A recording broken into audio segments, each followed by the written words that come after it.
Oh, it's all we needed. That's it. What's 20 more minutes? What's 20 more minutes on a year? Hi, it's the Bonfire on Comedy Central Radio, Sirius XM 95. I'm Dan Soder. That's Big J. Okerson. Holy shit. We did a show. We already were doing a show. Yeah, pull the curtain a little bit on this. We started this thing on time. 6 p.m., Big J and I looked at each other like, here we go, buddy. We knuckled down. Like we were fucking Top Gun pilots. Yeah. One more time into the great darkness, goose. See you on the other end, brother. You're my gun man. I know you always got my back. And then what happened? We broke into a conversation. We had a full-blown conversation about a contract? About The Godfather. Oh, I totally forgot about that. We went the whole thing about the movie The Godfather, how I never saw The Godfather, and it was great. I even had the inner voice telling me, I'm like, this is going really good, man. Really funny shit. There were 4 people that were so happy with that radio show, and then someone just goes, "You've never been on air," and we're like, "What?" Yeah, we got waved down. It's like, that's guys. None of that went out to anybody.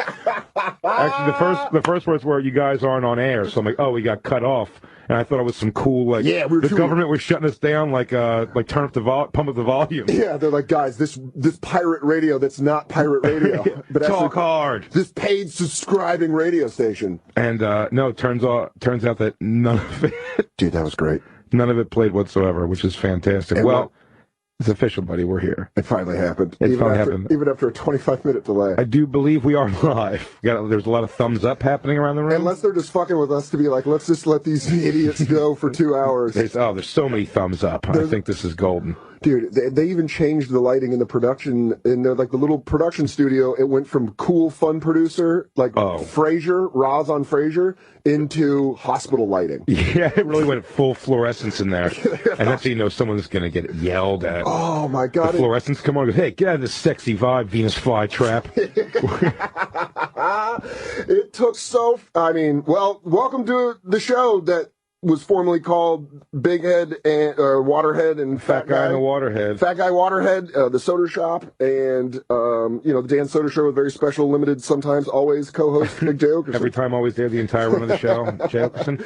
And then it took a year. We had to become completely different people. Yeah, I've lost weight. I've cut my hair. Yeah, I found out I'm Buddhist. Yeah, and you're inner Buddhist, which was very exciting. Yeah. Central Park one day, cruising. I'm telling you, I'm trans-spiritual. I identify with a different religion now. Dude, for those of you who have waited this long, thank you so much. I mean, the positivity that we've gotten on Twitter. Yeah, and I can't think, and I know we already went through. We went through the whole story. A whole bunch of thank yous and stuff. But yeah, it was... and especially a big thank you to Comedy Central Radio for getting us on, and a big shout out to Cool Dad. We won't give you his real name, but we call him Cool Dad. Yeah, Cool Dad fought long and hard for this one. He really... He put it to the grindstone for us. I know, and I said he would be so confident. This is going to happen. He wanted it to happen so bad that I almost thought he was fucking with me or something. He's like, "You're going to be the prettiest girl at prom," and I'm like, "Shut up! You're just getting my ego up. Why aren't you saying that? Because I'm your boy." What do you really think? My first thoughts when I found out we weren't on air were Cool Dad. Him just watching his whole pet project, like the Space Shuttle Challenger, just blow up right after launch. This is the proudest moment of my life, gentlemen, to embark into the heavens. Just fucking rain down. God's speech. He had his tears already dried up by the time we found out we weren't on air anymore. He was like, "What the hell just happened?" Those are my boys out there doing their best, and they're gonna fly. Dude, so first and foremost, that was the fucking best way. We should talk about the contract. Took a long time. I couldn't have went better for us on a comedic level. The fact that at 6 o'clock we went, and then at 6:07 there was a mad scramble in this room. People really nervous and uncomfortable. It was a emergency room like energy. Oh, for a good an 10 Asian minutes. lady pointing fingers and getting in faces. I need 50 cc stats of volume. You're like, that's you not want even. This man to die on the table. I got him bleeding out, guys. I got a Mulaney bit going for 8 minutes. I don't know if we're going to be able to pull this one out. I'm sorry, Cupcake, if I was rude, but please, could you get this show on the fucking air? Dude, the part that you guys didn't hear that we talked about was how this whole negotiation to get us on the air turned you and my friendship into a bickering marriage. It got way more awkward. Well, neither of us wanted to argue. Yes. With the other, Yes. and then the thing is, it was catty. Yeah, but we were having like a hugging match, like boxing match in the center of the ring, and then we would in between rounds we go talk to our respective people. Yeah. And then they'd be like, the other guy's really blowing this. Yeah. Like each of us. And then we both come back and be like, hey man, like, are you gonna? So I'm getting on my end. Like we were trying to. You're telling me one thing, but I'm hearing through some people telling me from somebody else that you said a pretty different thing. And you brought up earlier on the show that never aired. We have text messages that you can hear our cattiness. Yeah, in the text message. We have to. And I recommend that. Yeah. On the show. We do Bonfire Theater. Which I sign off on. I think it's a fantastic idea. Bonfire Theater. It's usually can't tell tone in text, but these texts you could definitely tell okay, but let me ask you this. Let me just play devil's advocate here for a minute. I know exactly one text that I sent was me going, that was the energy of the text. It was a real It makes you feel that I read it like that. Yeah, well, I nailed it. It was and I know I was in the New Orleans airport at Louis Armstrong International being like, and you're like, I remember the shittiest one for me. I don't remember exactly what the texts were, but I remember you always remember the location. Yeah. It was me laying on a hotel bed for a one-nighter in Montreal. And they're just laying on a bed and just being like, I don't even care. I got Wi-Fi on my phone so I could text you. I don't care either. Yeah, I don't care. It was just me staring at a hotel room going, we're going to make this work. I'm like, we're not, though. Yeah. Nice try, but way to get my hopes up for nothing. And then finally... Made for good roast jokes. Made for great roast. I mean, how great was your roast? It was fantastic. That was a really fun time. If you don't know, you can go see it on YouTube. Yeah, it is free for the world right now. Free for the world. The Big J. Okerson roast. What a fucking dais. You had Kurt Metzger, Mike Vecchione, Mark Norman, Anthony Cumia, Ari Shafir, Sal Volcano from the Impractical Jokers, Harris Stanton, Bonnie McFarlane, Rich Voss. An appearance by Rich Voss. Yeah. And Louis J. Gomez as your roast master. Carla. Surprised by Carla Okerson. My separated wife. The mother to your stepchild. The mother to my stepchild, my child and stepchild. Your child, your legal. I don't know, what is that? What happens when your not yet ex-wife has a baby? By technically, I think she gave birth to my stepchild, my stepdaughter. My stepdaughter is so cute, though. That's so funny. She's adorable. What if I just show her much more love and affection than my actual daughter? Yeah, your real daughter's like, hey, what's up? You're like, she's jealous of someone. You're like, what are you mad about? I'm playing with house money at this point. Yeah, I'm not with her mom, and I'm not the father. I'm such a better stepdad. I'm just killer. I'm really like being a stepdad. I'm not gonna lie. We both have gone through the stepdad world. You would be a phenomenal stepdad. I feel like you would let us rent movies on a weekday if there were still movie stores. I don't know how good of a stepdad. I guess that'd be pretty cool. Depends how old the kids were. Yeah, I have a feeling I would turn cold on them because they wouldn't have my seed in them. they wouldn't be my blood. You look too much like your dad. You're a piece of shit. Yeah, I feel like I'm too insecure to be a stepdad. Look at that weak jaw. Yeah. You see this?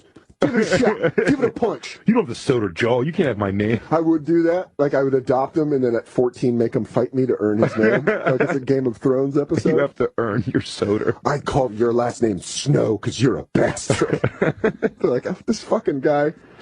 I think I'd be a good stepfather to like a 16-year-old. Someone that could play Madden. Yes. Well, I mean, they could play Madden young now. And then I'll knuckle him up at his mom. Look at your mom's titties, huh? Still as fresh as the day you were born. Is that why? Are you throwing it into a cover two because you heard me blowing your mom's back out last night? You're just talking accurate, man. You're going to go for it on 4th and 10 because you're pissed off. Look, those noises were your mom enjoying herself. You go for it on 4th down. Man, this is crazy. And I tried to go ass to mouth on your mom's last week. It's like, hey, could you not, Dan? I'm like, hey, sorry, buddy. Hey, champ, I'm sorry. I'm always here to talk. You want to go to Bear Burger?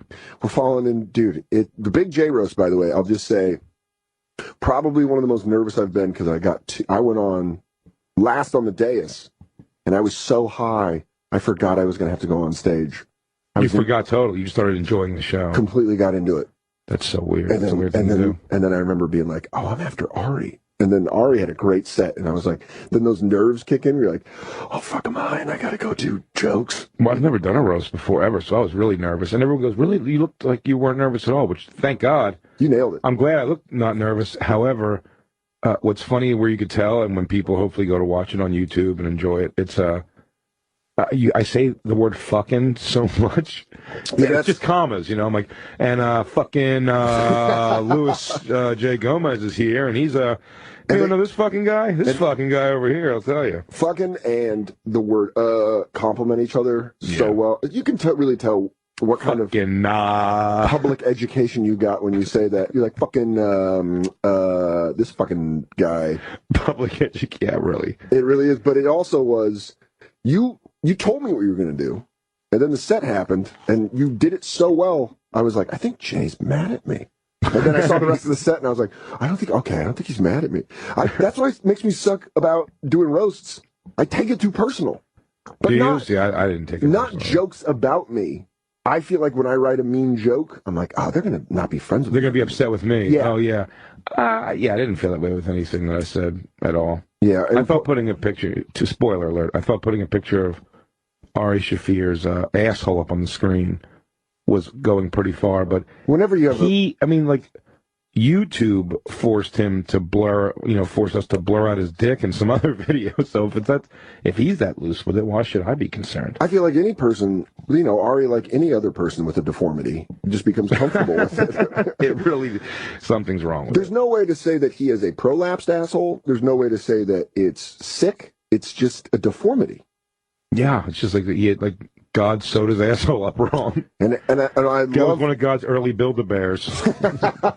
My first thought is anyone that doesn't know who the fuck we are listening to the show being like, I was driving home from work and I turned it on Channel 95 and they're talking about a Jewish man named Ari's fat, thick butthole. They didn't quite say it was prolapsed. However, they did say it was something wrong with it. I would love to see if there were complaints, if there's someone complaining via letter to Sirius. Like Already?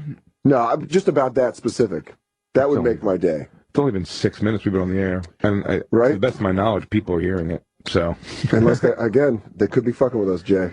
Let's give the number here. 844-COMEDY-9 is the number to call for the bonfire. That's 844-266-3399 if you're not good at spelling out words into letters or words into numbers. Who doesn't have letters on their numbers? Do you have those on cell phones anymore? Oh, yeah. They do. If you go to your digital phone, it's not a rotary. Yeah. I'm acting like do they do that? Do they have the technology now? I'm acting like it's a worn down payphone at a truck stop. I mean, if you don't have the ability to see what number, if somebody aggressively cigarette burns off all of your button dials, if there's been too many long distance trucker fights. Yeah, dude, it's been there's so much going on though. It's so funny us avoiding talking about little key points have been hilarious. Yeah, because we've had I think you went on a mutual friend of our, Brian Koppelman's podcast, The Moment, and talked about this got brought up. This show, yeah. The negotiations got brought up, and Koppelman was like, "We'll have you back, and we'll talk about it." And there's a part of me that's like, "Yeah, let us talk about it on our show first. Then we'll talk to you about it." Well, it really came alive. It really did. We're sitting in the studio. It's huge. It's our logo's up everywhere. Lou's here. Lou and Jacob from the original show. We have the original band is back. Yeah, the Soda Show. Yeah, we were able to work it out, so everyone's here, and it's so fun. And I'll tell you, Lou, we have a frantic Ginger taking calls, that's just going to be fun to look at all times, pretty much. He's typing and just a blur of orange hair. Looks like Garfield in a fight with Odie. It's just whipped into a tornado. Garfield fuck. Yeah. I think Garfield fucked John actually. That's what Andy, love child. That's exactly what Andy looked like. The birth of a cartoon cat and his owner. Shit. We have a friend, Wide Bond. Oh, okay. Well, I mean, let's just answer the first. Where our buddy Jason was supposed to call in from Minnesota. You didn't give him the number. I gave him the number. I tweeted it out. You flaked. I totally didn't flake. But there's a guy in Philly that I think just disappeared. Had a great question, but we'll get to that. Yeah, we can't see the names on our board. Yeah, everything's just disappearing. They really are making us go bare knuckle. The question is why the bonfire over the Soda Show?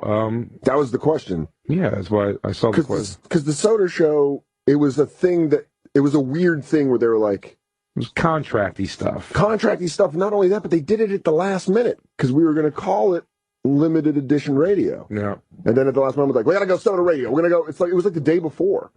And you're like, okay. And then on a pretty sweet, do you remember when we came with the Bonfire? Actually, it's kind of like, not a cool story, but it was like in a frustrated moment, actually, at that point. You came over. Yeah. And we were like, let's try to think of some names for this show. And because, there was, again, the reason we can't really just make it like our names. Yeah. So we had to think of a name for the show. And when we sat there, we were going back and forth. And I was trying to hide the fact that I had, if you recall, I had that, like, ear thing. Yeah. Eustachian tube dysfunction, where my ear thing shut down. And I felt like I was, like, landing on an airplane for, like, 3 months. I ended up having it. Let's call it what it is. You had an ear infection as a grown man. No. But it was, the symptoms were of, like, your ear hurt? No, it didn't hurt. Really? It was just closed up. I thought when we were sitting there in the living room, you were like, it hurts. You're like, I can't. Oh, you know what it was? You kept saying, I can't think of anything. I can't think of anything else. Yeah, it's consuming because it sounds like I'm wearing one headphone, like I'm always DJing at a rave. Yeah, just one thing, one can hanging on. And you're like, once the beat drops, everything will everything will even out. I'm just previewing my next vinyl. Yeah, so I was trying to work hard to find something, like just to kind of focus on our conversation. I just couldn't, and like right at the last minute, remember you're like, man, I'll take off, dude, if you're having. Yeah. And I was like, okay, and then we thought of it. Yeah, we came up with like 3 good names, and this was. And then Christine, my girlfriend, popped out of the room. And she was like, "That's great." And we really got attached to it. We had to fight for it actually a little bit. Yeah, but and then that's why people want to know what it's called. Here's our first caller, Jason, Minnesota. Fan of Jay and myself. He always comes out to shows when we're out there. I'll be honest, can I tell you what I don't like? What? That it simply says Dan's friend in the comments. I fucking know Jason. He's come to all my shows too. I know, but I'm the one that made sure that he was the first caller. So that makes me a better friend. Ooh, he just communicates with you more. Jason, you there? Hey. What's up, buddy? Do I get to be the big-ass log holder number 1? What's that? So do I get to be a big-ass log holder number 1? Yeah. Big-ass log holder. Yeah, that's the best. You're like our jockstrap. No, I don't know. Hey, Jason, it's nice to meet you. I'm Jay Oakerson. Remember the guy you've met 1,000 times also, but you're Dan's friend? Yeah. I just wanted to you're jealous about wish you guys well, and I was just glad that the show is up and going, and Dan, I'll see you next Thursday. Oh! 7th and 8th at Acme Comedy. I'll see you then, my good buddy Jace. That was a great plug. When I'm going to be at Acme Comedy Club in Minneapolis, August 6th through the 8th. It was all a plug. This whole thing's just been a ruse to plug Acme Comedy Club. Self-promotion. So we got some fucking 1920s radio hits in here. That was live. That was just Jacob honking a horn.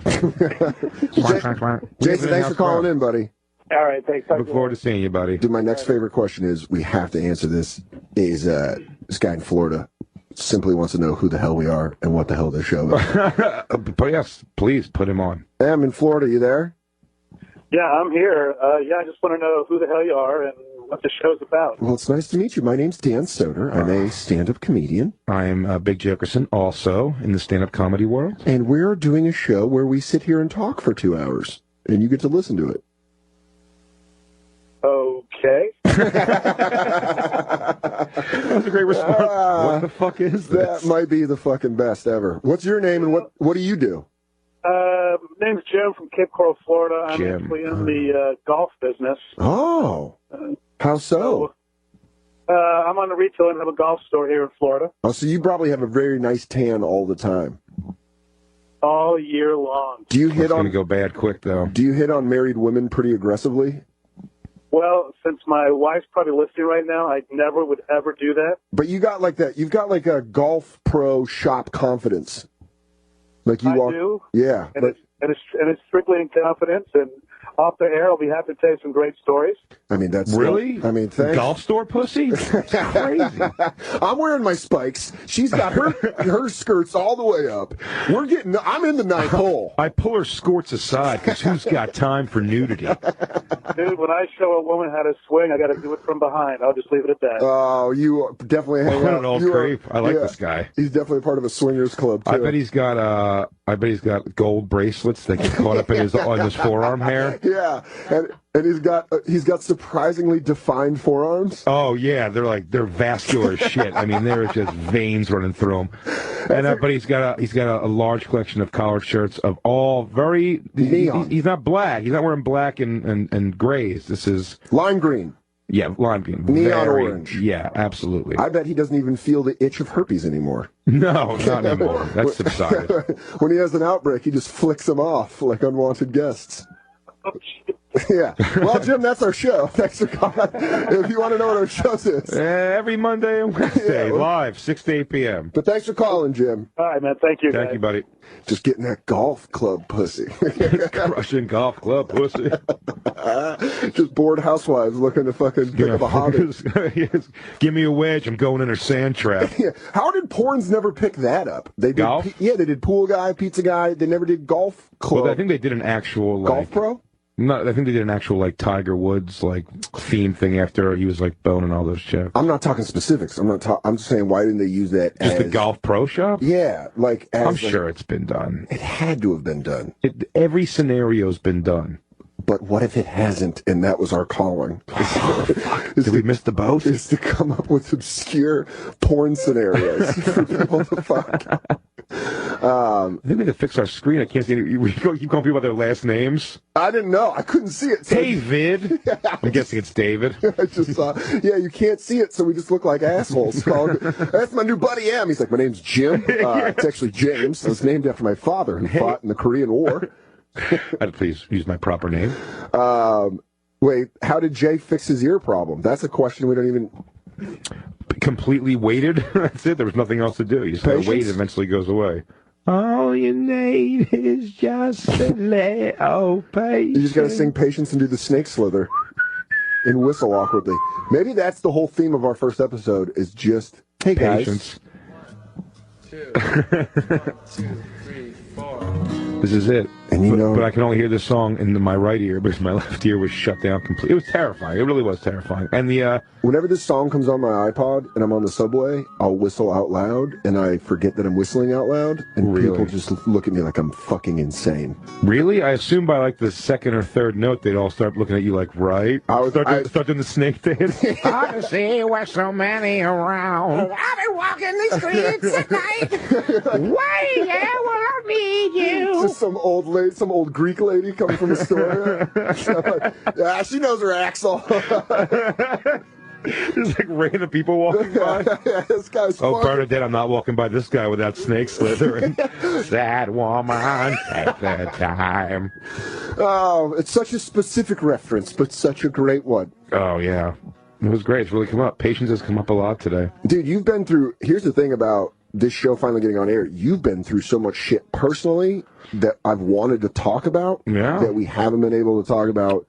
Specifically, you breaking up that fight at the comic strip. Yeah. Which you know, I think if you follow Jay on Twitter, you read his 28 posts in a different program. Hannibal Buress made me laugh so goddamn hard when he tweeted, Jay, you ever heard of a screen grab? I was like... You remember my response to that was? My OCD makes it that the screen grab couldn't just be like one thing at a time. Yeah.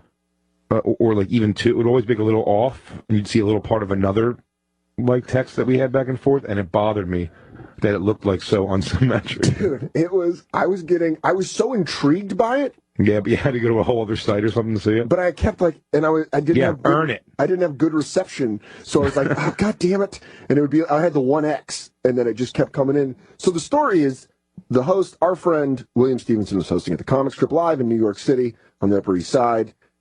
Crowd was there was an unruly couple.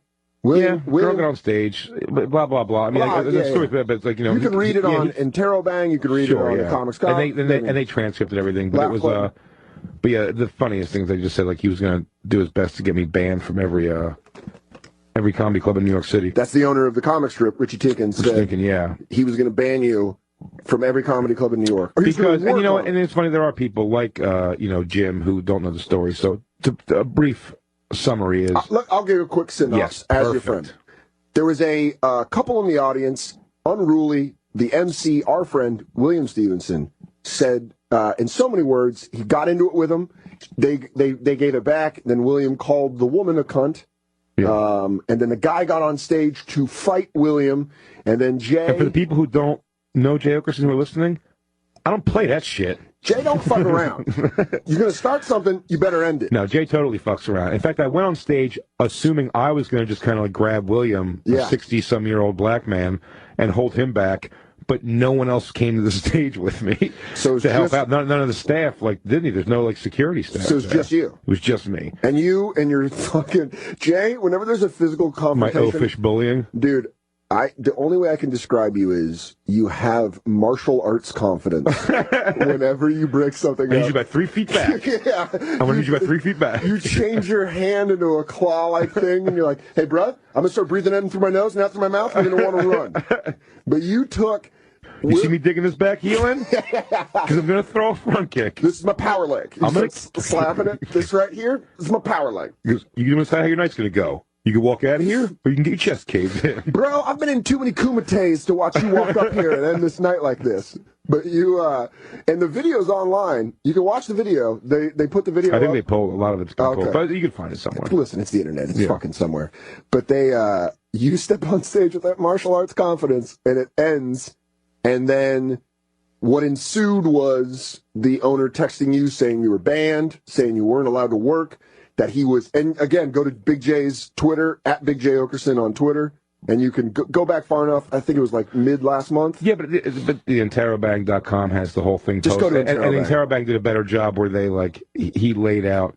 I'm such an idiot. Just go to Interrobang. He did all the text and everything. They kind of formatted it better. But basically, the owner of the comic strip said, "You finished, kid. You're done in this town." Yeah, he gave the comedy clubs around the city were all desperately waiting to get their phone call from him. Being like, it was like he's disrespectful. It was a red. It was a red phone, like a World War III phone that they all have connected themselves. You have to lift the case. It's in a case. Wait, who's calling? There's only 6 people who have this number. I haven't used this since I tried to end Daryl Hammond. I got a new guy on the list. There's an untouchable. His name's Big J. Yeah, he tried to go out, but then he just, like I said, and kind of to end the story, my back and forth with him, I was I thought very calm. I didn't get insulting. He was cursing a bunch. And you know what you did though, and I love this about you. Mm-hmm. You did the thing where you would like not brag, but almost bring up good things to make him look like an idiot. Yeah. Because he would say some shitty things where he's like, good luck with Comedy Central. I'm sure they'll enjoy it. Because he just announced you got an hour special, which is a fucking big deal. And he's like, but he called me, he's like, douchebag and you piece of shit and all that stuff's in there. I didn't do anything like that. No. You played that perfectly. And then you I wasn't really angry about anything. I was just going to quietly kind of not play the club anymore. He made it like a public thing. Or I guess I made it a public thing. But it was because he, tweeted at me. I really thought when I saw his name that he was going to be tweeting like "thank you for helping out the other night" and whatever, you know. And he tweeted at you, or texted no, he you? Texted me directly. Okay. I put the texts up on Twitter because I was like, "This is insanity." Yeah. He said where he put his foot in his mouth is when he said that if there was security there, he would have sent them out of the room so me and William could be beaten up because. And by the way, it's all about because he called a woman a cunt and because you defended somebody doing that, like you should both have the shit beaten out. It's just such a dumb. That's such a. And how are you going to draw comedians to work your club when that you? You run it like a mafia boss. It's just really dumb. Yeah, he goes. Hey Vito, Frank, get out of the room. Hey Jay, lock these doors. I want to teach you a lesson. Yeah, William. Now you can't leave. Click! They knew that day they walked into the wrong comedy club. I'm sorry. I'll never, ever use that word again. You motherfucker! So you are listening to The Bonfire with Big J Okerson and Dan Soder on Comedy Central Radio, Sirius XM 95. We're going to take a break. Our first break. Our first break ever. What do we do? Mouth kiss the whole time? Oh, don't even stop. Just a little tongue gymnastics. We'll be right back after Catch this. you guys in a few. We'll be right back to The Bonfire with Big J Okerson and Dan Soder. We are indeed back. I'm Big J Okerson. That's Dan Soder. This is The Bonfire. Comedy Central Radio, Sirius XM 95. The number again, 844-COMEDY-9. 844-COMEDY-9. Or if you're at an old payphone at a truck stop, it's 844-266-3399. Or if you can't see those crazy tiny little... If you don't have put on my reading glasses. If you don't have a digital phone, as everyone does. They still do that. Oh, your lung kid came out in that one. Yeah. They still do that with the numbers on the thing. Wow, bro, dude, you get so Philly so quick it can happen. I like when you do you just slip back into it. I don't think you realize. Those O's, I love it. It's the O's. Yeah, you go Delco quick.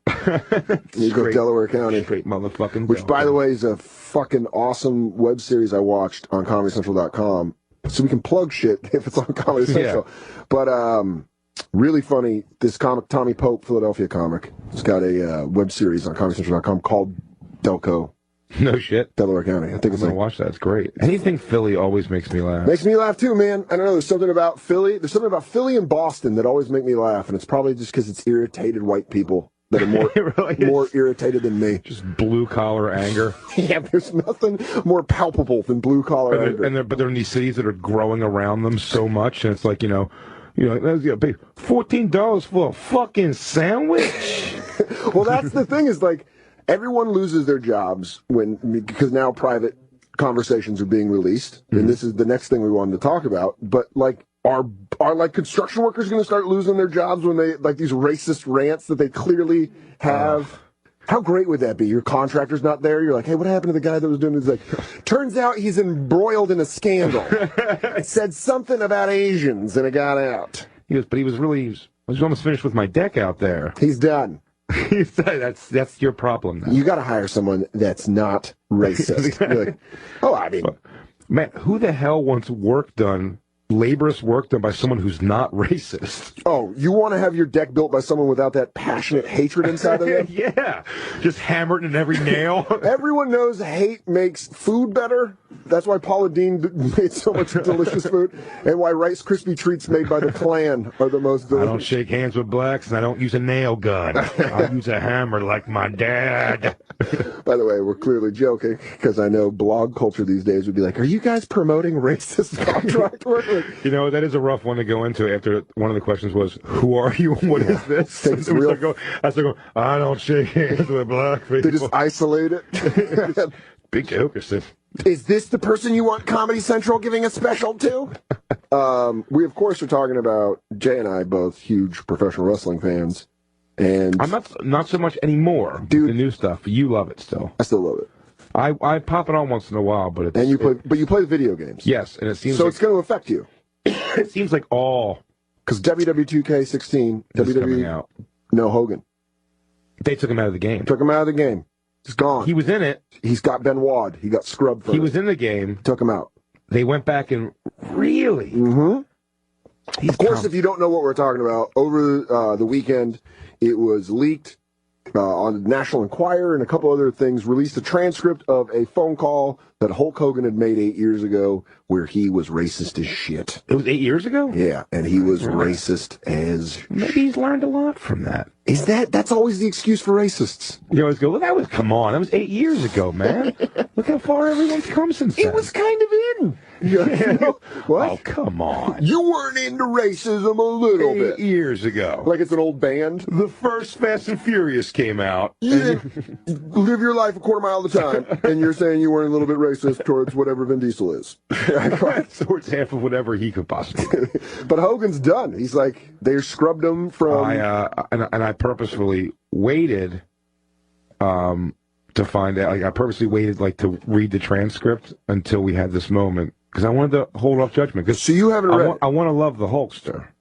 Everyone born in the 80s, every Reagan baby wants to love Hulk Hogan. Like, I didn't follow him. I didn't take my vitamins and say my prayers. Yeah, I did. And I didn't do any of that, but I did go to bed with a Jewish sense of guilt every night that I wasn't doing it because of Hulk Hogan. So you're like, I really should be taking my vitamins. I should be saying my prayers. To which God? My God. Not their God. The one from the Torah, the first one, the Old Testament. The Hulkster brings up a good book. Am I a fan of him tearing his shirt every time he gets in the ring? No, that's a very big expense. He has to go to a haberdasher.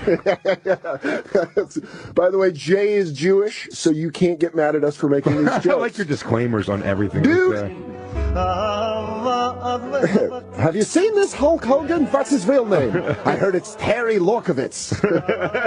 Belayovitz. Belayovitz.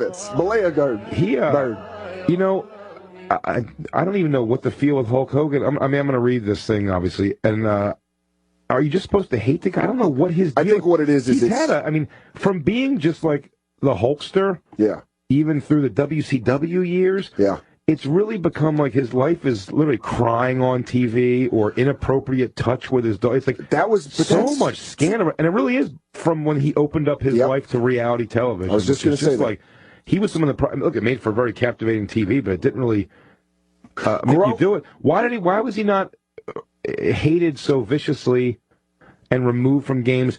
Remember what he said after his son was in the accident and the friend was brain dead?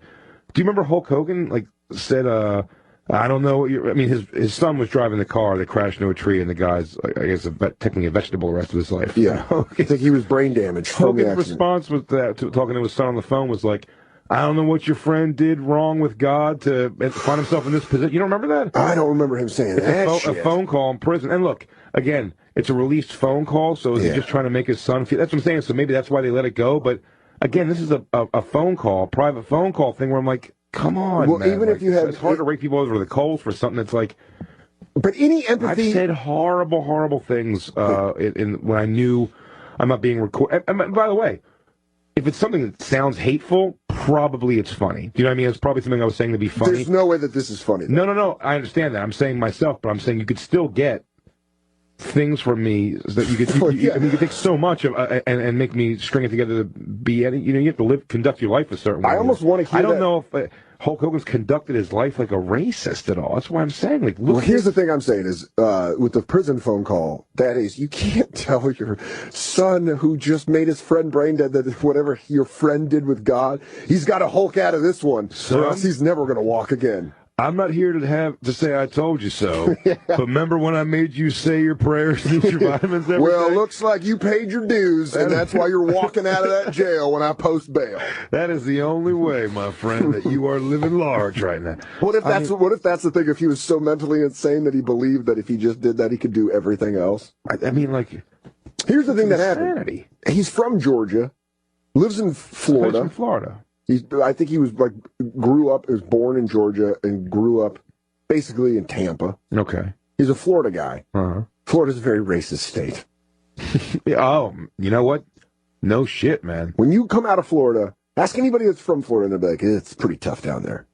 Dude, I'm telling you, like, I had a girl say the N-word to me so fast in Florida when I made a joke about her. She was, like, smoking a cigarette. And it was like it was like a menthol cigarette, and she was like, I was like, oh, you hook up a black dude, so like joking, obviously. Yeah. And she goes, she's like, no, I would never, and she like dropped, she dropped it hard. Yeah, I'm not going to drop it. A year into the show, I'll drop it for the sake of effect, but I'm not going to do it right now. Yeah, they not on the first day, but she had, and it was so. Face to face with real racism was pretty uncomfortable, and that was Florida. And Florida was also. I don't know if it was the same show or a different city in Florida, but it was also where I actually had white supremacist guys because I shit all over them from the stage. I was doing the Mayhem Fest tour, opening for Rob Zombie and Korn, and in doing that, like all these like swastika tattoo guys were like giving me shit on stage, and I went at them hard. It was fun, very funny. Like they won the whole crowd over, but they came looking for me afterwards. Security tossed them out. That's who you want to heckle you, so you can just burn as bad as possible and just ruin their whole experience. But it's also the worst person to do that to because they will find you for physical violence. Oh yeah, because that's how they think. Yeah, no, absolutely. They're just like, I'm gonna find him after and kick shit out. Yeah, time to headbutt somebody in the face. Oh, looks like someone doesn't go along with my crazy, stupid views. Got to fight this guy for having a heart and some empathy for people. But the whole thing about the Hulk being from Florida, a lot of wrestlers are from Florida, and a lot of wrestling fans that I'm friends with. Some of them are acting like this isn't a problem throughout wrestling, and you're like, it's a very racist thing. Has there ever been a WWE black heavyweight champion? The Rock, sure. Well, obviously The Rock's half black, but yeah, I mean, but it just makes me worried. You think it's judged across like that? Really? No, I don't know, man. It makes me nervous for other wrestlers that I'm a fan of. I just don't want. I'm a massive Macho Man Randy Savage fan. Rest in peace. Greatest wrestler of all time. Greatest wrestler? My favorite wrestler of all time.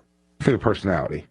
Favorite wrestler of all time. You looked at his actual wrestling. I mean, he was a technical whiz. Come on, man. Dude, He was the first guy to go off the ropes. Top First guy ever? No, Snuka. But, you know. Was Snuka the first?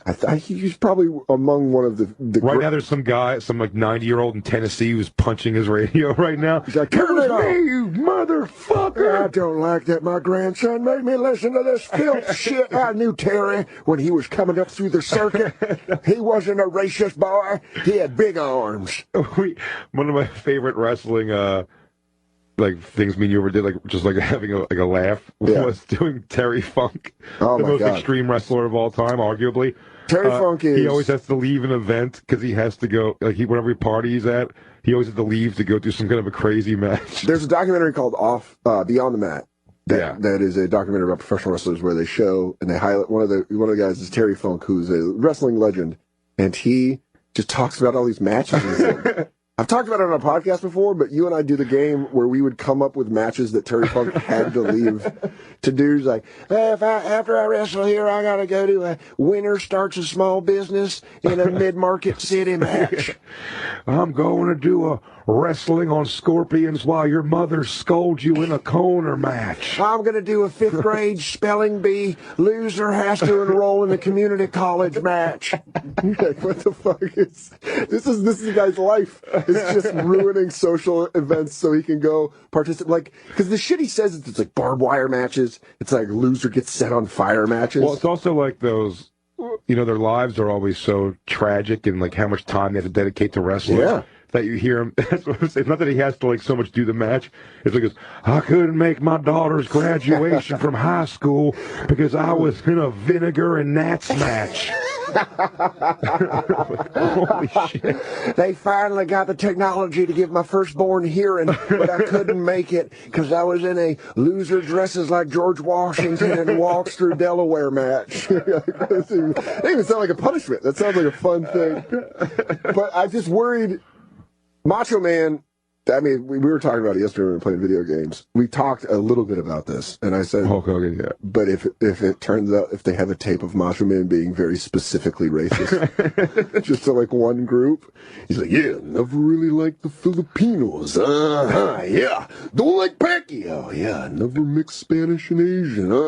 Cuisine. Never gonna have it. And you're like, God damn it, Macho Man. All these Filipino people are pissed. They're like, what the fuck?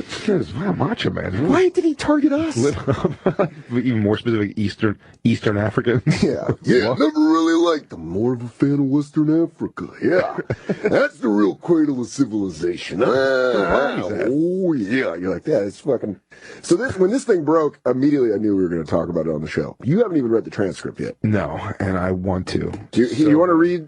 Do you want me to read? I wish I could do a good Hulk Hogan. I can't. Do you want me to do it as like Andre the Giant is throwing him under the bus? These are the things that he said. Yeah, I'd be like, Hulk Hogan, you said some racist things. I want to tell you, I have a phone call. I don't know if Brooke was fucking the black guy's son. Hulk raved. Hulk raved.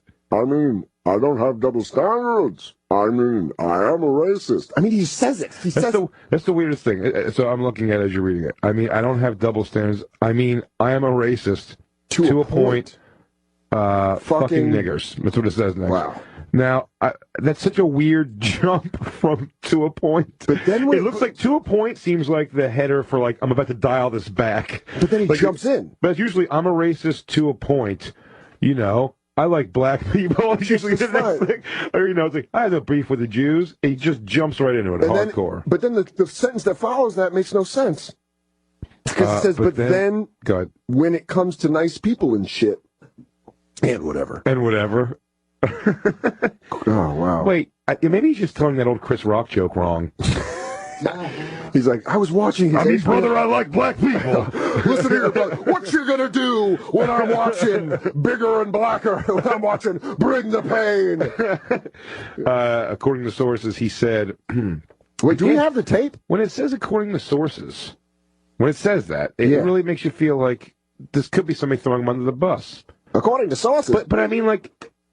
He's already found guilty, I guess. You said they removed him from the game and everything. Anyway, it says, according to sources, he said... you hear him say this stuff. I'd rather, if she was going to fuck some N-word, I'd rather have her marry an 8-foot-tall N-word. Like, he's with $100 million, like a basketball player. Well, I guess we're a little... how many 8 foot tall N-words become billionaires without being basketball players? First off, it's almost redundant, to be honest with you. Hey, Hulk, have you ever watched the NBA? Usually people over 7 foot are garbage because they're all weird and they have thin limbs. Manute Bol was like 7'8". Well, how big was he? And he just sucked. He didn't suck. He was like he was in the NBA, but... even like if you're having a racist conversation, 8 feet would have taken me out of this whole racist conversation. Oh my God, Hulk, come on, there's no 8 feet. That's what I'm saying. But even having a racist conversation, like it seems like such forced use of the N word. You know what I mean? Like he's really jamming it down your throat. He's like really... it's Pee Wee's word of the day. Oh, that's crazy, brother. Let's just plug in the screams instead of it. Yeah. I mean, I'd rather if she was going to fuck some. I'd rather her marry an 8 foot tall, worth $100 million, like a basketball player. I guess we're all a little racist. Fucking. Well, I think we found our way to get around that word for the rest of the show. Jesus, man. You just got to get it out of my hands. Here's the thing. I have a Hulk Hogan signed bandana framed in my room. Had to take it down. Currently. Yeah. Oh, come on. He couldn't have meant this. Do you know? By the way, never though have I realized he's more of a real American than this transcript. Real. I am a real middle American. Be rural. Don't mix your race. Well, I don't know any, and I don't want to start now. Wank, wank, wank, wank, wank. If you don't look, they'll probably try to fuck your daughter. You're like, hey, that's not how the lyrics work. Hulk, why did you change them? You listen to the lyrics, it's been there the whole time. I know my daughter's on the phone. Do we have to find out if she wants to date an 8 foot tall black guy? Your daughter, your real daughter. I believe it's my real daughter, yeah. She's very excited. Isabella. Isabella? Hello? Are you there? Do you hear my voice? Yeah. Oh. Yeah, she comes out of the gates with sass. She's your daughter. She sassed you right away. She is indeed. And Isabella, are you happy your dad's no longer called the insatiable special sidekick? Yeah, I'm not special guest anymore. Your dad's name's on the picture and everything. Okay. I can talk. You know what? She's like, I'm going to call. I got so much to add to the show. She's supposed to ice you out? This is what I just said. She goes, hey, Dad, remember my 9th birthday? Well, now I'm going to fuck up your second hour of your show. I have no idea what you guys are talking about, and also the phone call was breaking up, so all I heard was like, blah, blah, blah, when you guys were screaming, and I was like, what is going on? Oh, you don't, that part you weren't supposed to be listening to. We were, we were using it to plug up a dirty word. You know, your dad doesn't like to use dirty words. Yeah, your father's got a clean mouth. When did that start?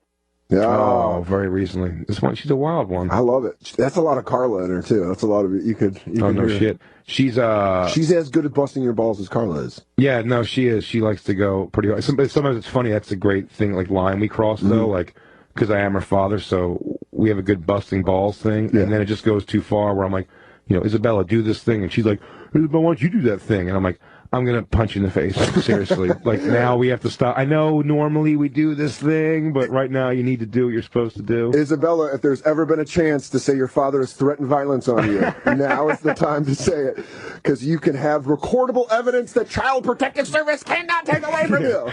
He says he'll stop hitting me when I'm better. I recorded that. Okay, see? And then you got your ex-wife, the lawyer, just getting everything down. It's fantastic, man. Yeah, man. You are, Isabella, thank you for calling in. I love you, little girl.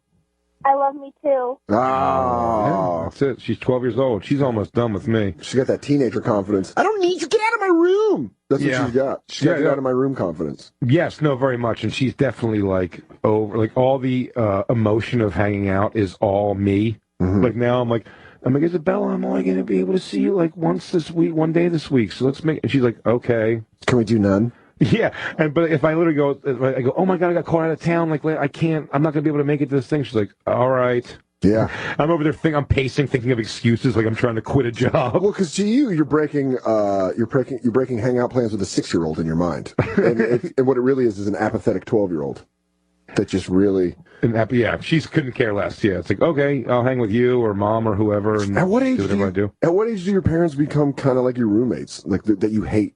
I would want to say like 11 or 12. Probably that's the age, yeah. Probably right now she wants to not be monitored. She wants to discover everything, whether it be internet stuff and things that she's not allowed to see. Yeah, I hate to say that. Well, I'm not talking about your daughter. I'm talking about myself. But I think there's a direct correlation when dry humping is acceptable.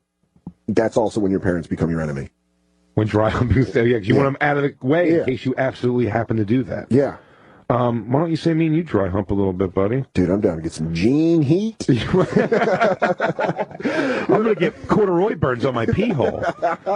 Oh, man, my underside's going to look like it was a crash landing on a highway. We took my plane down on a highway. We're going to take a quick break, and we will be back with more Bonfire right here on Comedy Central Radio, Sirius XM 95. We'll be right back to the Bonfire with Big J. Okerson and Dan Soder. The Bonfire, Comedy Central Radio, Sirius XM 95. I'm Dan Soder. That's Big J. Okerson. Yep. This is our first episode. It's been over a year, and we're finally doing the show. Finally happened, and we're talking about former WWE heavyweight champion, now the champion of racism.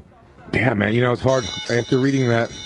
Standing in the blue corner at 6'6", 306 pounds. Wearing all white.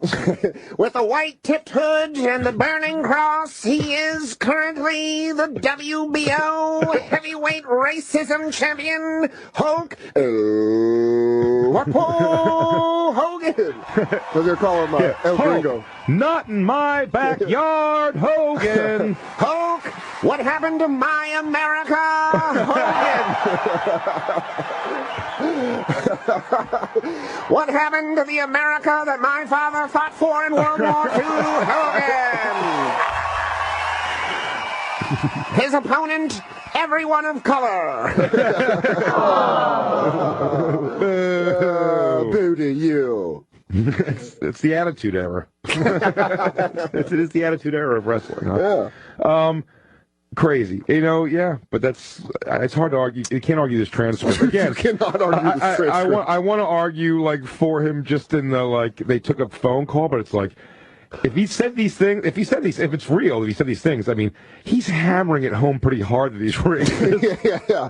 And also the thing is it's wrestling. Isn't this the one thing where they take absolutely awful things and turn it into characters? How did you not just turn them heel? Why are you dismissing them? Yeah, I mean, they took him out of everything, huh? You imagine the views they would have gotten on Monday Night Raw if they're like, we're keeping him, and that's actually his new character. And he came out and they made him cut a promo defending the Confederate flag. Well, let me tell you something, brother. There's not a stars and stripes that makes me more comfortable than that, and that's on the hood of my favorite thing, the General Lee. They're like, no, Hulk, no. Nothing gets me jacked up more than this nation's history. Oh, brother, I'm thinking about seceding, and not in a good way. Like, you can't. And then Hulk Hogan would be, they could make more money off him. The South's rich history. Here's the thing. This is indefensible. You cannot defend Hulk Hogan in this, but what you can say is how the WWE treated this is like, well, that was, how could that ever happen? When you're like, dude, It's you such guys, a quick move. why don't you guys just admit that you fucking knew that? Or it's like, this guy sucks, but you know what we're going to make him do? We're going to make him do it as a character. And then people will be like, we're going to publicly shame him. Have Zeus come back. Beat him down. I watched. Dude, I watched when this shit happened. No joke. I got high on my couch and watched all of the 1989 SummerSlam, where Hulk Hogan and Brutus the Barber Beefcake take on Macho Man Randy Savage before he was the King and Zeus. Total. If you watch it now, it's a total flip. Now you're cheering for the Macho Man and Zeus. I want to buy a house in your neighborhood. Yeah, I'm fine with him dating any family member of mine. Yeah, down from cousin to sister, maybe even my mom. I wish we were throwing a Nana in there. Yeah. Even my grandmother's okay with it. He's spry. But there's not. Hogan's fucked. He's fucked. And is it Florida?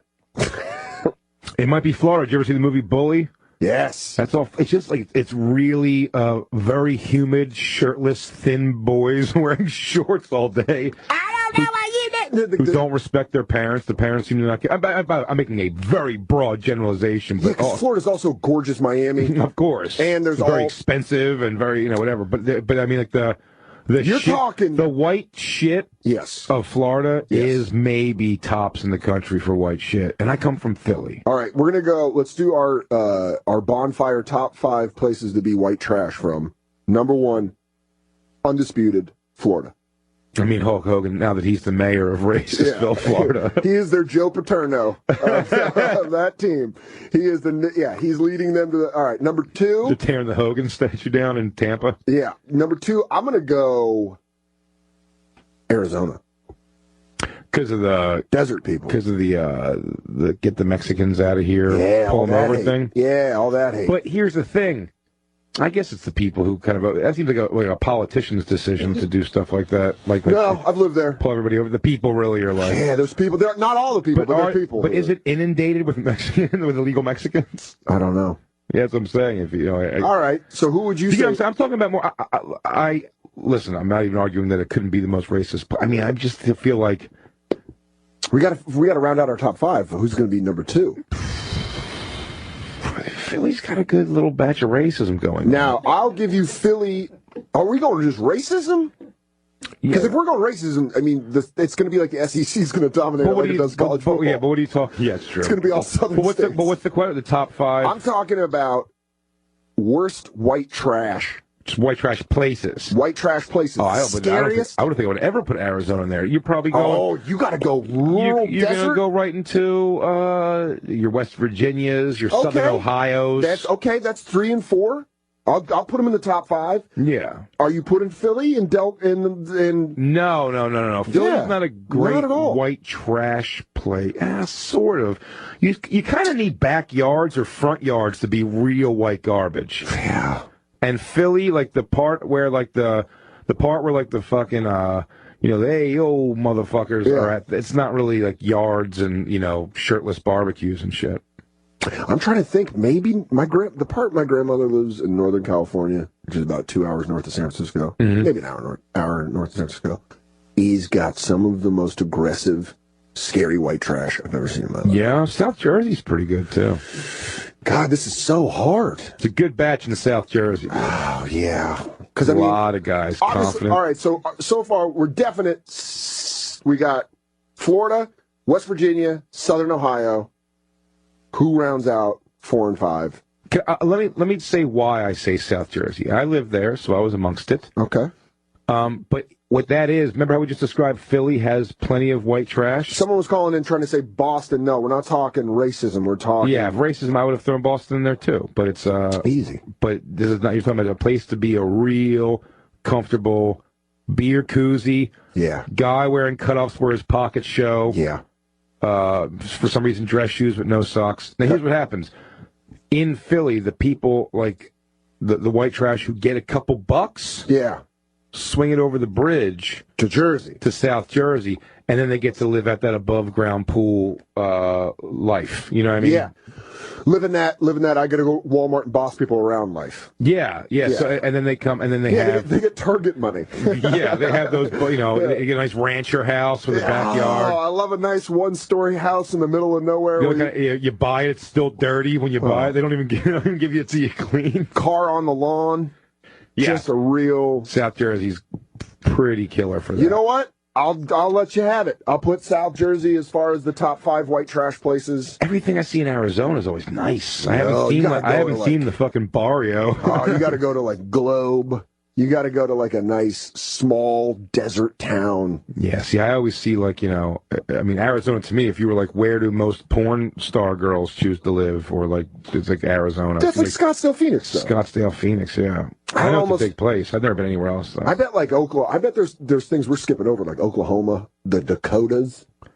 Oh, yeah. No, again, that jumps over white trash. Now we're muddying the lines here. We're just trying to find a fit white trash. I was talking about it because now we're getting hillbillies. No, we're talking. You know what? This should be something open for truckers. If someone. Oh wait, hold on. Yeah. We got tailgate. Which is. Well, please. I need to say call no more. Tailgate. Tailgate. You saying Kentucky? Yeah.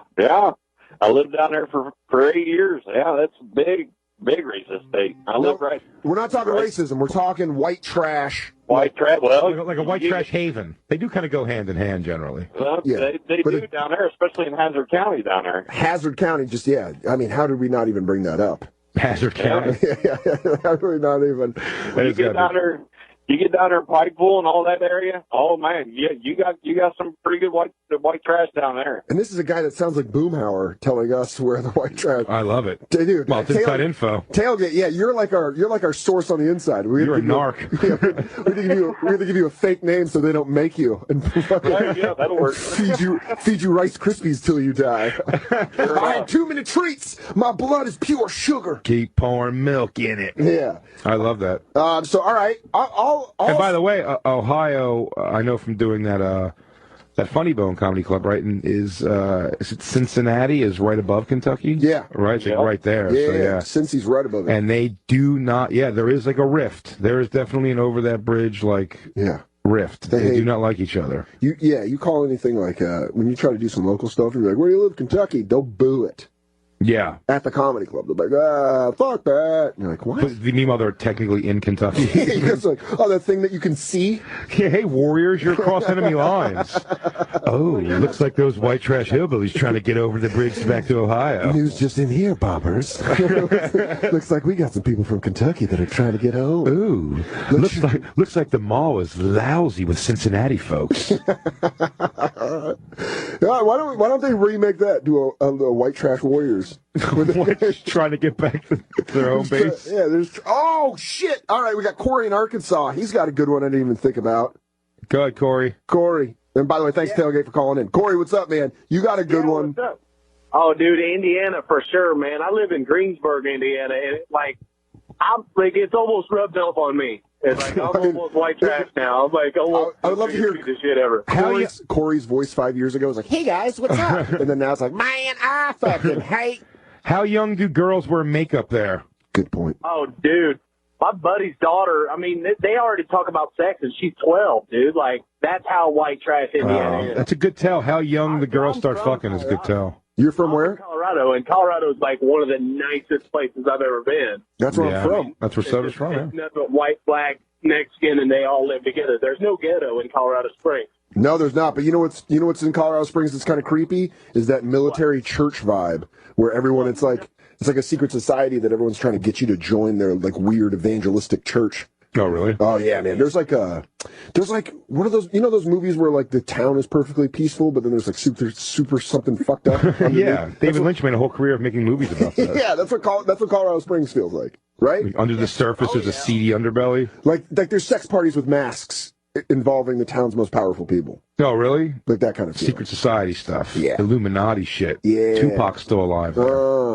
Tupac, dude, if Tupac was living in Colorado Springs, I would wish that he died on that road in Vegas. You motherfucker. I'm saying if he lives in Colorado Springs now, that's a tough go.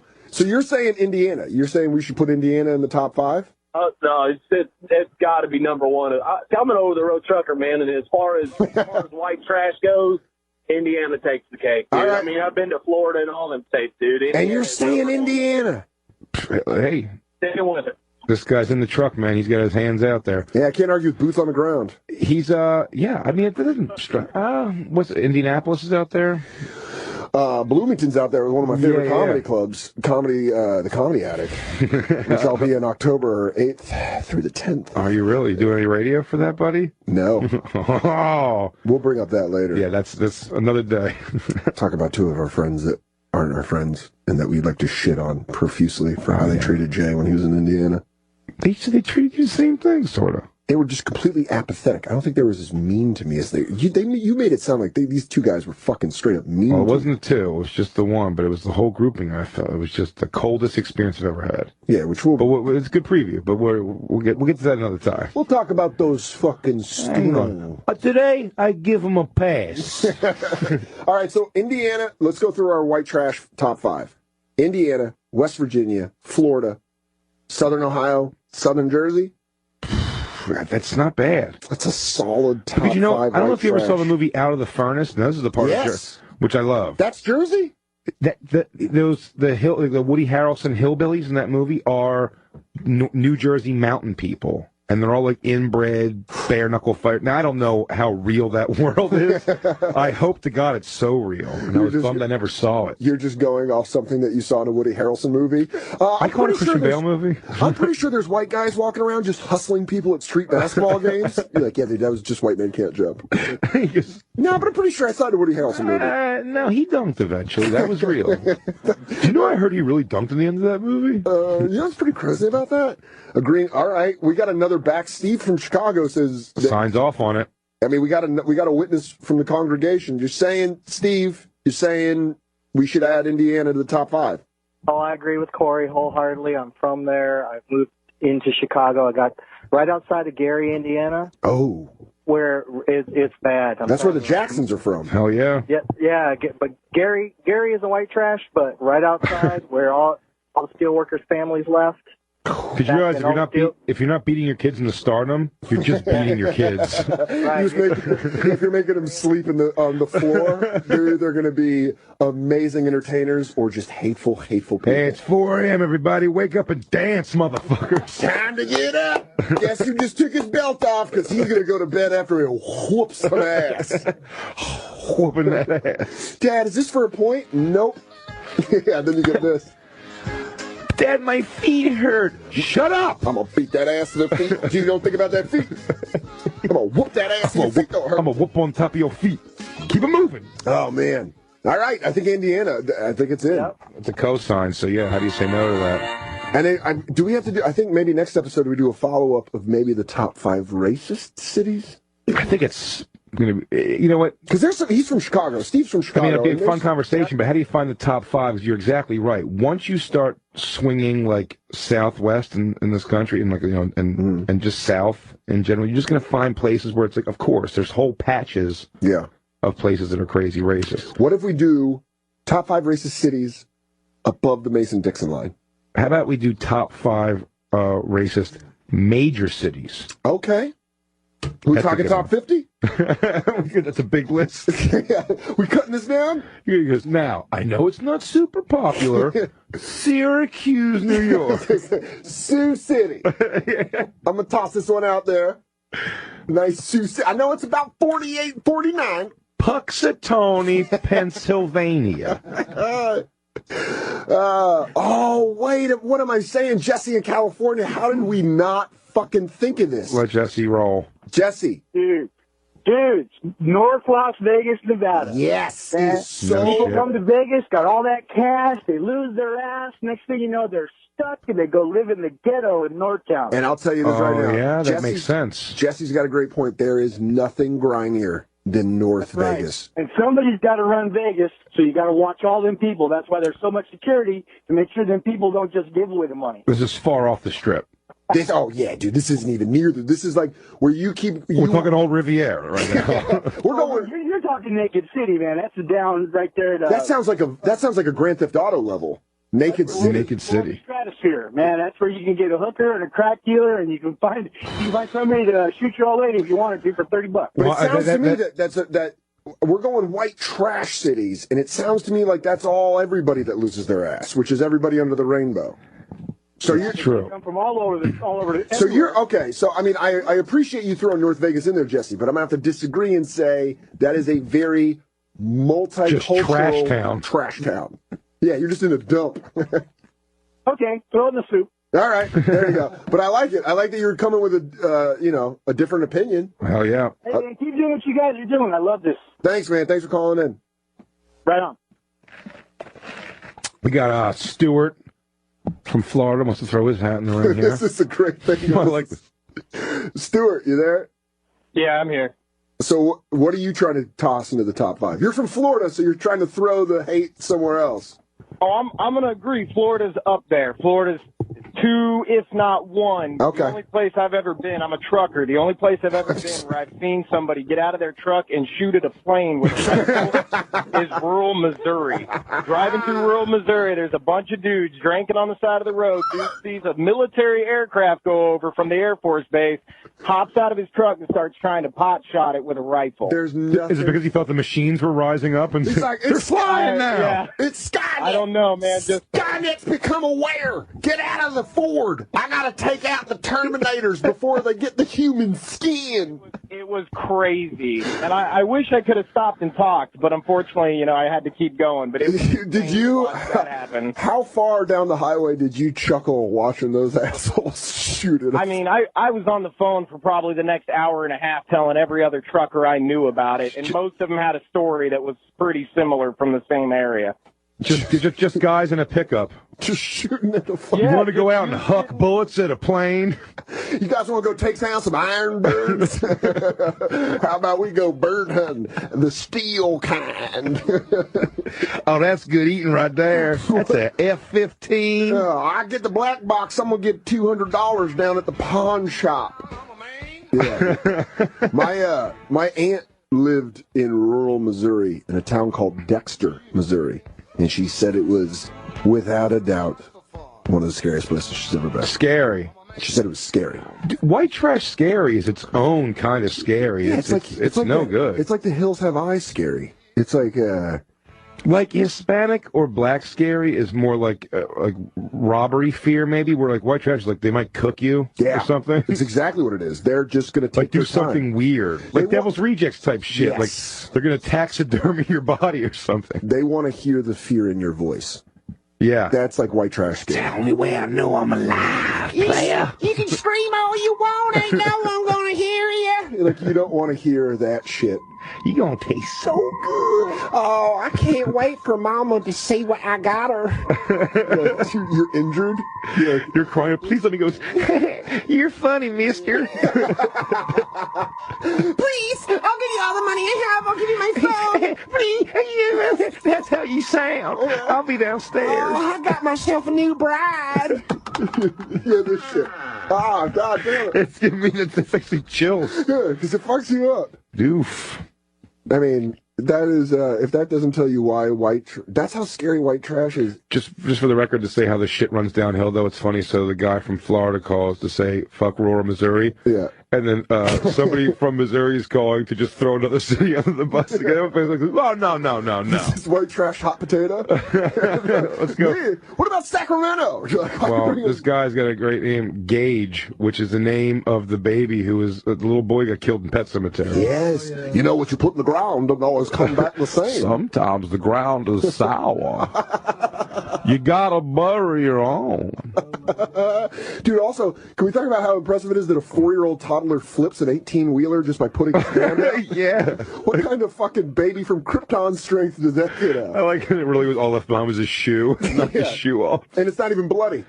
It's as clean as the day it came out the boxes. Yeah, and by the way, he would have been eviscerated. Yeah, completely. And when the casket opens in the movie, you see his arm and stuff like that. There's no arms in that kid anymore. Dude, first off, that truck wouldn't have realized it hit anything until it got about 200 miles down the road. Well, yeah, I just realized that.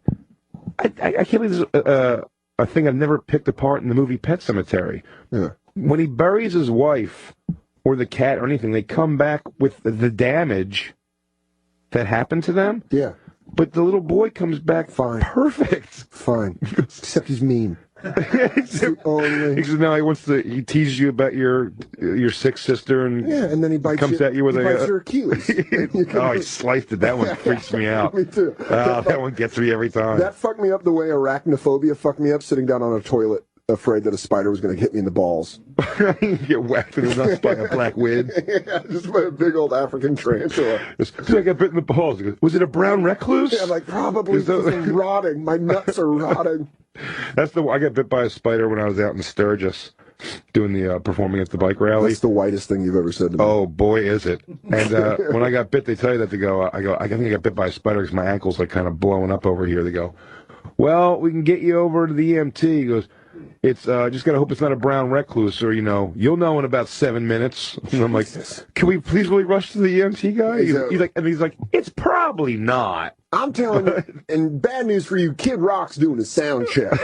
So I'm going to have to come back to this whole spider bite Kid Rock did play, by the way. Was that a guess? Yes, that was a total Nailed guess. I fucking nailed it. Watching the confusion because this crowd pretty much knows him as a country rock guy. Yeah. And when he goes up there and does his DJing section where he goes up on the turntables and does that, just the confusion on these motorcycles, because they applaud the motorcycle rally by revving their engines. Yeah. And then when he starts DJing, they're like, he's gonna let it idle a little bit. I'm not only the guys with the windshields on their bike are applauding. Yeah, I love it. I love that rock star thing. I've talked about this with you before.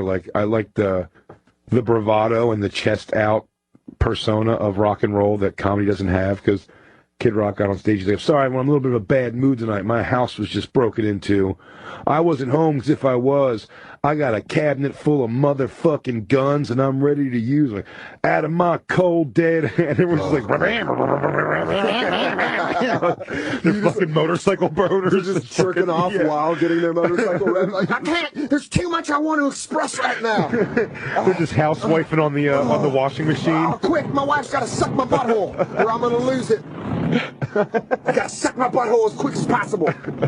We never talked to Gage, who was trying to throw. Oh, Gage, my bad, my friend. Go in there, go throw this other city under the bus. Gage, who do you want to throw it under the bus? So yeah, Missouri in general is very white trash, but some of that is going to cross over into Jesus country and racism. Okay. We're talking about straight white trash, yes. No racism. Northeast Kansas City, Missouri, my friend. You're going northeast. ICP people, juggalos. Oh, perfect. That's a town of juggalos? It's not a town of juggalos, but it's an area of the city where there's a lot of crazy fucking white people up there. It's kind of like a multicultural hood. If you catch my drift on that, there's a lot of Mexicans and black people there, but the white people are the craziest, and they all like hip hop, predominantly white hip hop. Yeah. Predominantly shit like that. ICP. It's a fan. Gage, thank you for your call, buddy. That was a fantastic lead-in, because I just got back Saturday afternoon from Friday night. I performed at the Gathering of the Juggalos in Thornville, Ohio. There you go. No shit, dude. I mean, how many people were in the crowd? I thought there was going to be 80-some thousand. But I guess it wasn't. I don't know. Someone said maybe 10,000, 8,000. That's 10, how many people you performed for? No. I performed at a tent at 1 in the morning. I should say, in a tent for maybe 200 people. What would you say the percentage of face paint? Oh, there's a decent amount of face paint. Would you go over 75% of the people in the audience had face paint on? No. Okay, under. But I'd say 75% of the audience definitely had some kind of bizarre hair. Okay. Or Jinko jeans still rolling. Still around. Oh, yeah. So Jinko's kept afloat by ICP. Just a lot of buckles and things hanging off. Hi, I'm Don Jinko. I have to stop by ICP's Gathering of the Juggalos. He has the Tommy Boy. He has to make. He goes, I do a sales trip every year. I go around. I greet my customers. Hi, I'm Ron Juggalo, and I grew up with abnormally large quadricep muscles. This led me to create the Jinko gene, where you can fit a small toddler in each leg. Jinko jeans are the only pants where your thighs can rub together inside your pants. Yeah. I wanted Jinko so fucking bad, and I never got a pair. Should I buy a pair now? Oh, dude. Yes. Should we both get Jinko jeans? We should both get Jinko jeans. I'll tell you what. And paint our faces up. Let's not do that. But when it gets chilly in the city, let's have a week where we both wear Jinko jeans to work. I hate going back to wrestling game, but just dress like the Hardy Boys. That'd be awesome. Fishnet shirts. Just do the gun signals all the time. Does Dan do backflips? No, not really. He's really just Swanton bomb. Yeah, dude. So what? I am terrified to perform. You're really good at that shit. You did the Mayhem Fest. You've opened for Korn. You've done the I don't know many Shiprock. Better at it than But here's the thing I'm saying is I've watched you at a music festival, and you have a gear that a lot of us don't have. Because I just want to do my jokes, Yeah. So I'm just like, but listen to my bits. Yeah, that you can't do. And you're very good at coming out and being like, look at this fucking guy. And then it's like... But I shit on them until they go, like, just do your jokes. I'm like, cool. Yeah. That's what it is. You come in beating the shit out of them, and then you're like, yeah. And also... Could you please stop insulting my fat, weird boyfriend? And move on with your jokes. Please, for the love of God, give me prepared material. I don't care if it's a very long, very referencey bit. We will listen. Talk about the Lost Boys. I appreciate it at this point. That's what I do. Is like, and you got to go with the crowd, and the Juggalos are no exception. They are a wild bunch. Awesome. I gotta say, from the bottom of my heart, because the Juggalos are such a national, if not international, like punchline. I should say they're a punchline for things. They definitely do take a lot of shit. And they definitely live up to. I mean, the people watching is world class. But did you go early? Obviously, went a couple hours early, yeah, just to go watch. Yeah, it's just what I love about it, dude. It's just like, even like the catering. This was very funny. The catering. We were in Bonnaroo together, me and you. You go to the catering backstage, and I know this from being on tour with Korn and Zombie and those people. Even the catering at that every day. Some days for lunch it'll be burgers and hot dogs. Sure, but generally, like for the dinner meal. It would be like, I mean, I had Chilean sea bass for the first time at catering for a Korn concert, if that tells you anything. You know what I mean? And that's how Bonnaroo was. And Bonnaroo was like prime rib one night, make your own pad thai night. Yeah. It's like crazy, like cool, like it was like healthy, like keep you alive, vegetables, salad bar, always food. Rich kid birthday party food. Yeah, no shit. Yeah. So the catering in the back of the Juggalo thing, and again, this is the one I was at, it was the dinner one, but it was pulled pork, tons of fried chicken, mac and cheese, all gratin potatoes. Yes. Yeah, it was all amazing. But then you wonder why there is nobody. The percentage of heavy people, the women at this thing made me feel thin. Do you think 6-packs at that would have been looked down upon? Yeah, boo! Yeah. You're not living life to the juggaloist. I can see your stomach muscles. Gross. Ew. Yeah, I want something that you can roll over and it rolls over at a different time. I'm not fucking a lady who doesn't look like a puma attacked her belly. I want to look like you've got a blood disease that makes you bloated. I want you dead in the river for 3 days bloated. There were some heavy people that were out there. But by the way, that said, fucking super hot chicks out there. There were some really hot ones. Really? Yeah, like some pretty sick bodies. Yeah, it's. I mean, like, look, it's a rock festival still. You know what I mean? And and also, it is in Thornville, Ohio. And this is the. Don't you ever watch? I watch all documentaries about white trash. Someone on the line brought it up that we have a documentary about white trash. Jennifer in Houston. And Jennifer, you said which? I know which documentary you're going to bring up. Which one?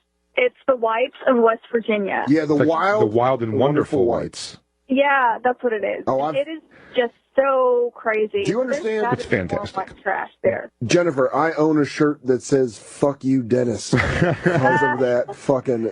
If anyone's out there who hasn't seen that documentary, watch it tonight. This is you, Dennis. This is you, Dennis. Fuck you, Dennis. If you don't know the show, this is a great. I read this in an interview. Johnny Knoxville, Dick House Productions did that documentary. Yep. They were going to do it as a TV show. They said no because they were so fucking scared to have their crew with them for long enough to do a TV show. Oh, there's no way they could. That they just wanted to do. There are a problem now. But with that documentary, which is fantastic, it's one of the most entertaining things I've ever seen. I've watched it 4 or 5 times. Yeah, it's a part of American history. It's great. That said, what that does not show so much, that documentary, that I do find in other white trash documentaries, which there was like moss gathering families of something that HBO had years ago.